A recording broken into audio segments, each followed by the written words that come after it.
So as I've said before, we stand on the threshold of new science. We're not just looking at it down the distance or down the road. It is here.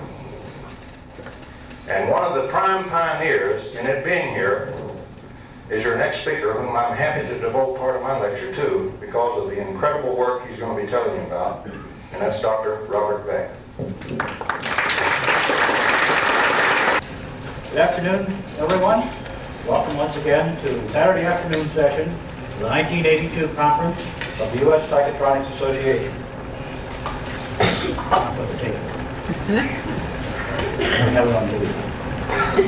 Our next speaker this afternoon, Dr. Robert Beck, another of Blue Spa's big guns. Again, most of you know about the background. We're not going into that in any detail. For the tape viewers and the tape listeners who are not here, suffice it to say at this point in time that Bob's technical background, what most people would call hard technical background, is impeccable. And his technical background in what we in this organization would call hard technical background is also impeccable. And when Bob puts those two together, it keeps you on the edge of your seat. Without further call, let's hear Bob.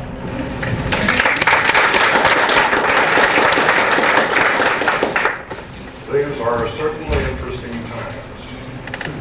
And we have some preliminary information to show you that has happened within the last couple of months, there again in Southern California, that I want to share with you today as speculative and tentative. And by the way, for the sake of the USPA, we're going to say that all material presented here, visually or verbally, is copyrighted 1982 by the U.S. Psychotronics Association and may not be reproduced in any form whatsoever without written permission of the USPA. And this is just to protect us from whatever. And we'll preface this again by saying that anything I tell you today may or may not be true, and I reserve the right to change my mind about it when I get better information. But this is the best we can do right now. Okay? A number of years ago, well, let me digress. I have a number of passions in life. One of these is consciousness. Another one is potential free energy devices, UFOs, psychotronics. And because of this, I've been the judge, jury, and executioner on so many fraudulent free energy systems that I can no longer count them. We can tell you what's wrong with about 99% of the ones that exist in the literature today. But about 6 years ago, I befriended a little outfit that's now in Sylmar, California, called Solar World.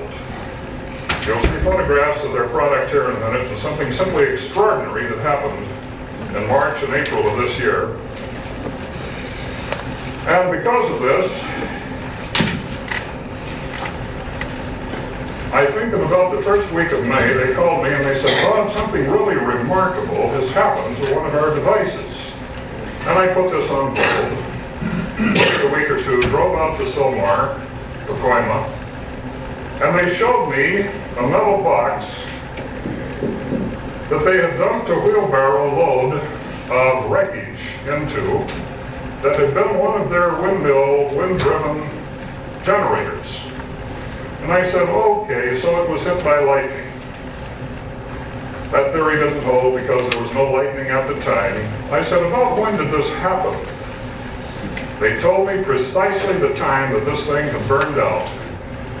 And it corresponded to the minute with some high energy tests that had been done about 730 miles away.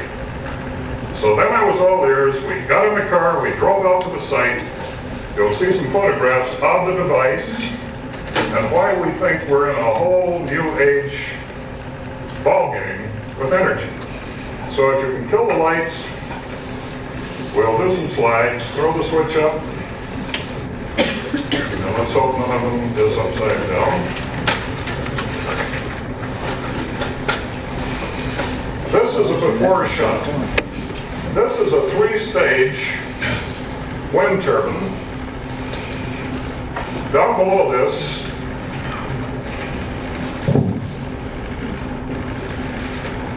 is a little device that consists of about a 90% efficient generator. But this generator is constructed in such a way that something is terribly wrong with it. For the last 6 years, they've made very careful measurements of the energy efficiency of this device.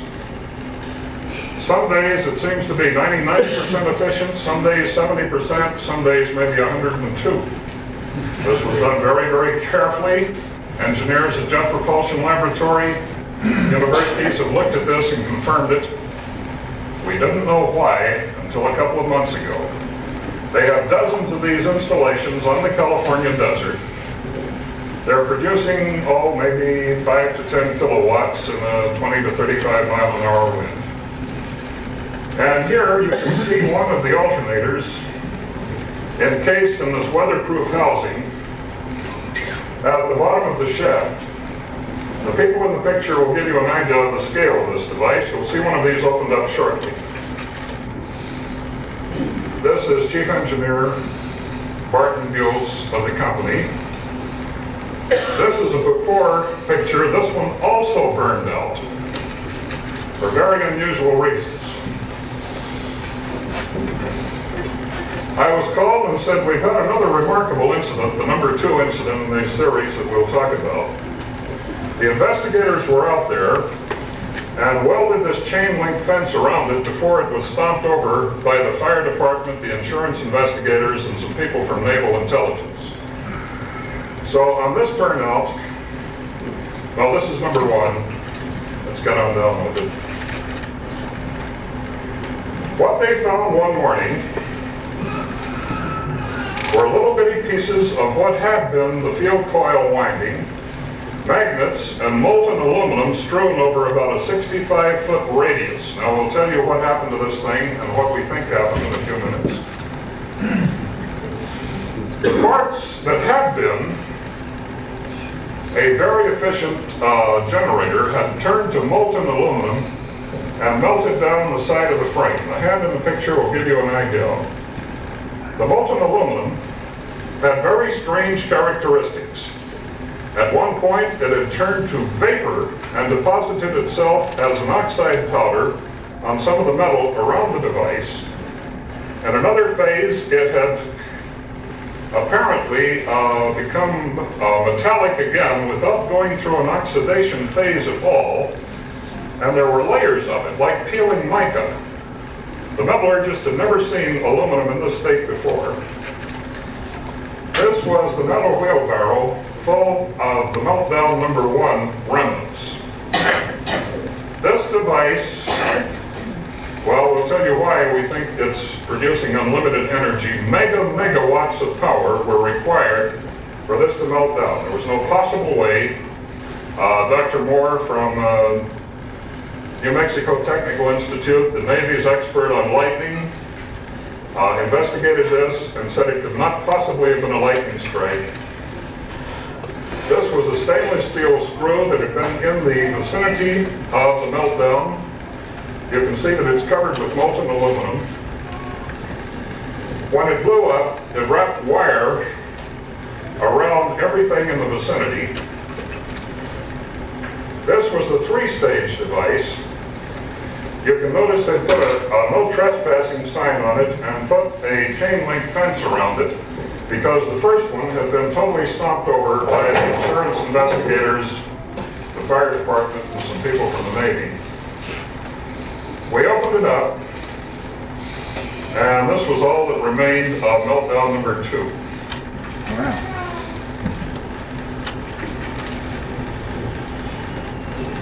This sheet of molten aluminum was about all that was left of this second device. My hand in the picture. It consisted of a number of little barium ferrite magnets that you'll see in an unexploded device shortly. Around the rim, the Curie point of these ceramic magnets is higher than 2,300 degrees Fahrenheit. They were magnetized to about 800 Gauss when they went into the device. They were all totally degaussed when we picked up the remains of this thing at the two sites. Now, the device consisted of 88 of these barium ferrite magnets around the rim in this aluminum frame with aluminum spokes going into the hub. Now this is the significant part about this, and you'll see why in a minute. This is one of the three-phase windings around the outside of this magnetic rotor that are wound non-inductively. This is the point. These windings are forced into slots of a fiberboard device. All this will come together in just a few seconds. You'll see what we're talking about. 500 handbills, the hour is 9, prepare to meet thy doom. Any particular rush? Well, it's there now. We couldn't understand what had been happening in this thing until a doctor who takes care of magnetics at one of our local Southern California aircraft plants called me up, again a serendipity, and said, I have a very strange paper that's been in my desk for about the last 10 years. It's by Hooper, who had invented a very strange device which he claims will convert gravity into electricity. And this drawing from Hooper's publication shows a non-inductively wound generator built about 10 years before the one that you just saw on the previous slide that does two things. It transmits what he calls a motional electric wave. It also defies gravity, and it transmits a charge, not a magnetic field, but a charge, outside of any shielding that he was able to devise. He was awarded 2 patents. Hooper died in 1971. You might want to make a note of 3,610,971, in which he had built a number of non-inductively wound coils. Now this sounds like a contradiction of terms. When he put direct current into these devices, he found that they tended to defy gravity. If he put the device underneath a very sensitive balance, when the polarity of the voltage was in one direction, it was lighter than it was previously. Reversing it made it heavier. Remember what Tom Bearden said about the properties of gravity in some of these A and P fields. A second patent, April 11th, 1972, 3,656,013, describes a method of winding these devices that is very similar to the meltdown that you saw previously. He also made one of these that would rotate and generate fields that we know now today are the P fields and A fields. He called them motional electrical fields. By the way, Hooper was a professor of physics at Principia College. After his death in 1971, and I just learned this recently, his apparati and effects were passed on to Dr. Wilbur Franklin, who died very mysteriously a little while after this. No one would sign the death certificate, but he had RF burns on his legs. How many of you have heard about Wilbur Franklin? Okay, very good.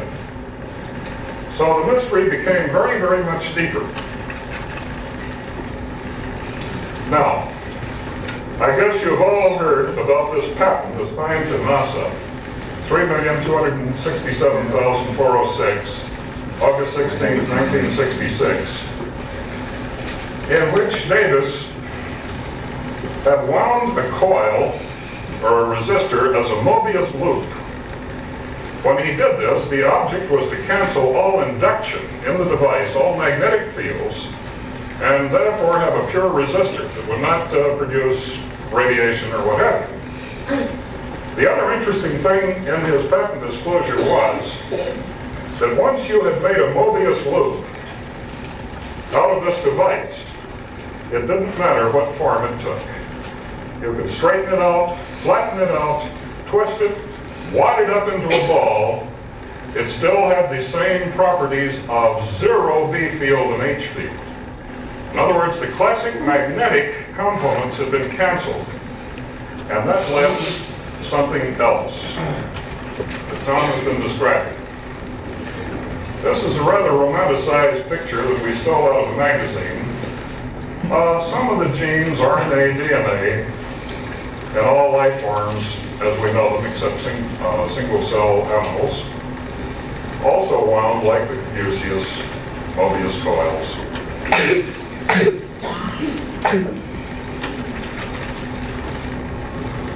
This is a representation of the molecular structure of the RNA in the human being,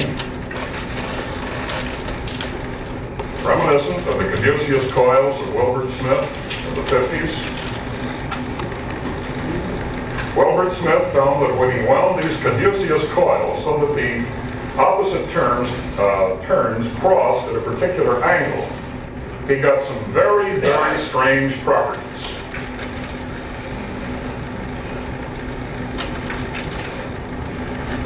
Okay, I think we can turn out the projector for a minute.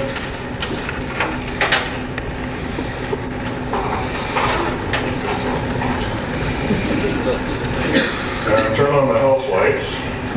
And we're going to make a couple of simple demonstrations here that tend to bear out in the real universe what Tom has been talking about mathematically.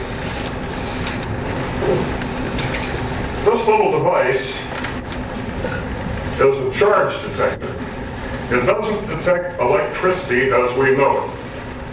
I'm going to turn it on, and I wish there was some place that I could set it here that we could all see what it's doing and that the camera can see. But that'll have to do. I take an ordinary pencil out of my pocket, and I move it around here, and not much happens. I'm going to charge this with static electricity, the way you do when you comb your hair in the morning, the way you do when you walk across a charged carpet.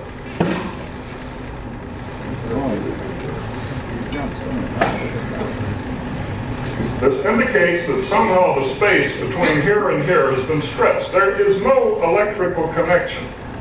Current, as we know it, has to flow through a wire, right?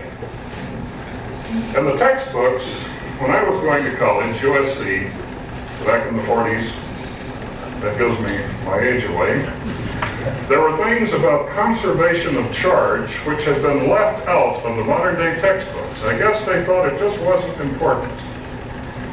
But theoretically, whenever you stress by adding a few extra electrons to anything, you get a mirror image of this everywhere in space. Okay? Now, if I put anything at all between the charge and the sensor, maybe I can turn this around so that people down at this end can see it.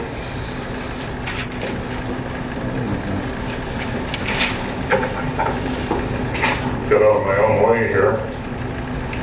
Something is happening in the space between the excitation and the readout that in classical physics has been known as electrostatic charge. This would be the equivalent of a gold leaf electrometer, a Keithley 610 electrostatic voltmeter, etc. But there's something else happening as well. If you wind a coil non-inductively in a particular configuration, the Mobius, the twist, etc., and excite that coil with either a modulated signal of alternating current or a stress signal of direct current, you begin getting some highly exotic results that seem to couple into the gravity fields